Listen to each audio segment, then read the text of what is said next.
एक वस्तु को 1754 में बेचकर उतना ही लाभ होता है जितनी कि उसे 1492 रुपये में बेचकर हानि होती है, तो वस्तु का लागत मूल्य कितना है। दोस्तों इसको दो तरीके से कर सकते हैं। एक तो इसका शॉर्टकट है कि अगर 1754 में बेचकर उतना ही लाभ होता है जितना कि कुछ पैसे हो उस उतने की हानि, तो दोस्तों आप इसको सीधा कर लीजिए कि 1754 और 1492 को जोड़ के 2 का भाग दे दीजिए, तो आपका आंसर आ जाएगा दोस्तों।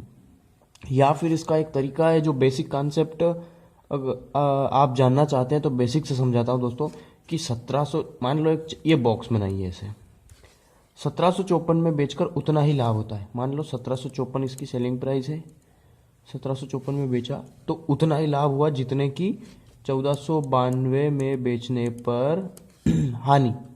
मान लो दोनों में, इसमें पहले एक्स लाभ हो रहा था, इसमें उतने की ही हानि, मतलब एक्स की हानि। ठीक है, 1754 में बेचने पे उतने का लाभ होता है, तो लाभ होता है तो प्लस लगा दिया, और 1492 में बेचने पे उतने की ही हानि।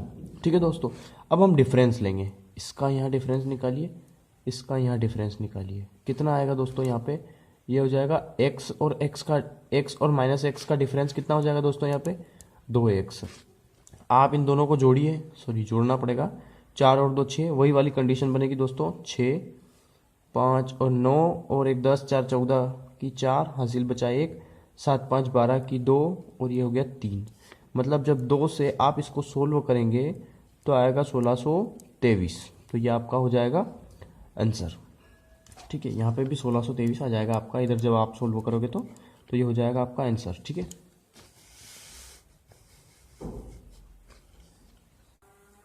एक कपड़ा विक्रेता 10 रुपये प्रति मीटर का लाभ कमा करके 12,325 रुपये में 145 मीटर कपड़ा बेचता है, तो 1 मीटर कपड़े का क्रय मूल्य कितना है।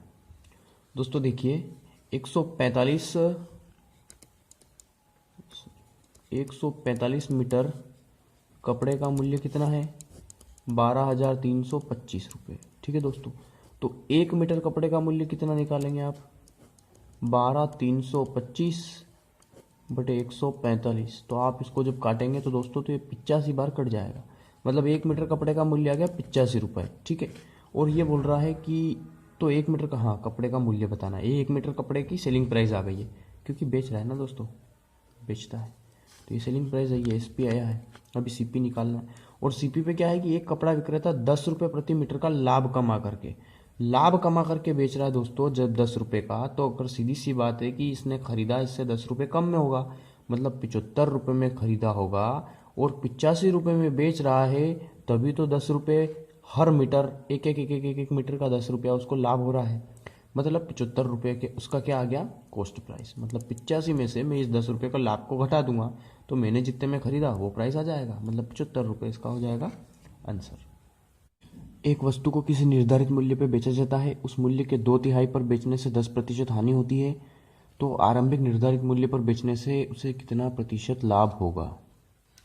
देखिए दोस्तों, मैं मान लेता हूँ उस मूल्य के 2/3 पर बेचने पे 10% हानि होती है। मैं इस 2/3 में से मान लेता हूँ, ये 3 को देखते हुए मैं मान लेता हूँ कि सेलिंग प्राइस 30 या 90 कुछ भी मान लीजिए आप, जो 3 से कट जाए। 3 से कटने वाली फिलहाल सबसे छोटी संख्या 30 ही है दोस्तों, 3 भी है वैसे, 6 भी है, लेकिन इतना छोटा मत मानिए आप, सवाल थोड़ा सा डेसिमल में आ जाएगा, तो आप 30 मान लीजिए कि मान लो सेलिंग प्राइस मैंने मान ली 30। अब क्या बोल रहा है ये कि जो सेलिंग प्राइस है कि किसी वस्तु को किसी निर्धारित मूल्य पे बेचा जाता है, मान लो 30 रुपये में बेचा जाता है, लेकिन उस मूल्य के 2/3 पे बेचने पे 10% हानि होती है। मतलब जो 30 रुपये पे बेच रहे हैं अपन, तो उस पे उसको कितने परसेंट की हानि हो रही है 10% की, मतलब उसको 10% कम में बेचा जा रहा है, मतलब 90% में बेचा जा रहा है। 100 की चीज़ 90 की होगी तो ही तो 10% की हानि होगी। तो 100 पे कितना, मतलब 30 रुपये, 30 की जो सेलिंग प्राइस है, मतलब 30 रुपये सेलिंग प्राइस है, तो उसका 2/3 कितना हो जाएगा इसका 20।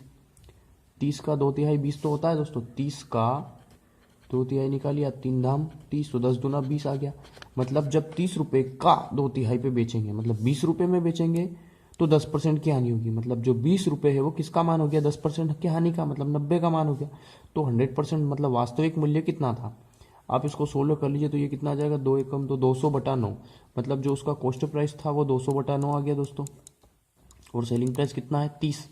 ठीक है दोस्तों, आप इसको सोल्व कर लीजिए। इसका मल्टीप्लाई यहाँ हो जाएगा, मतलब 9 या 27, तो 270 रुपये सेलिंग प्राइस आ गई और 200 रुपये कॉस्ट प्राइस आ गई। ठीक है दोस्तों, मतलब कोई चीज़ मैंने 200 में खरीदी, 270 में बेची, कितने रुपए का फ़ायदा या कितने का प्रॉफिट? देखो 70 रुपये का प्रॉफिट हो रहा है यहाँ पे, आप जानते हैं। 200 की चीज़ 270 में बेची तो 70 रुपये का फायदा। कितने पे, किस पे होता है दोस्तों? हमेशा लाभ कॉस्ट प्राइस पे, और कॉस्ट प्राइस कितनी है अपनी? 200 रुपये, मतलब क्रय मूल्य 200 रुपये है, तो 100 पे कितना? जब 270 का लाभ हुआ 200 पे, तो 100 पे कितना होगा? आप ये 2 जीरो से 2 जीरो कट जाएंगे और 2 से 70 कटेगा दोस्तों 35 बार, मतलब 35% का होगा प्रॉफिट। ठीक है दोस्तों, किसी वस्तु के क्रय मूल्य और विक्रय मूल्य का अनुपात 20:21 है, उस वस्तु का लाभ प्रतिशत कितना है? दोस्तों देखिए, क्रय मूल्य और विक्रय मूल्य, कॉस्ट प्राइस सेलिंग प्राइस का रेशियो कितना है? 20:21 है, तो उसका लाभ प्रतिशत कितना है? सीधी सी बात है, 20 रुपये की चीज़ 21 रुपये में बेची, कितने का फायदा दोस्तों? 1 रुपये का, मतलब 1 रुपये का फायदा हुआ है। हमेशा कॉस्ट प्राइस पे होता है, लाभ हो चाहे हानि हो, तो 1 का फायदा 20 पे, तो 100 पे कितना? तो 20 पंजे 100, मतलब 5% का हो जाएगा प्रॉफिट। किसी वस्तु को 100 रुपये में बेचने से 20 रुपये का लाभ होता है। सीधी सी बात है कि 100 रुपये अगर उसकी दे रखी है सेलिंग प्राइस दोस्तों, और 20 रुपये क्या है उसका प्रॉफिट है, तो सीधी सी बात है कि 100 में बेचा तो 20 का फायदा हुआ, मतलब उसने खरीदा 20 रुपये कम में है, मतलब 80 रुपये में है। दिमाग लगाइए दोस्तों, सीधी सी बात है कि 80 रुपये की चीज़ मान लो मैंने खरीदी और मैंने उसको 100 रुपये में बेच दी, तभी तो मेरे को 20 का प्रॉफिट हुआ। मतलब जो 20 का प्रॉफिट हुआ वो हमेशा कॉस्ट प्राइस पे होगा, और कॉस्ट प्राइस कितनी है? 80, तो 100 पे कितना? 20 का फायदा 80 पे है, तो 100 पे कितना? 20 चौक 80, तो 4 से 100 कट जाएगा 25 बार, मतलब 25%। ये हो जाएगा हमारा आंसर।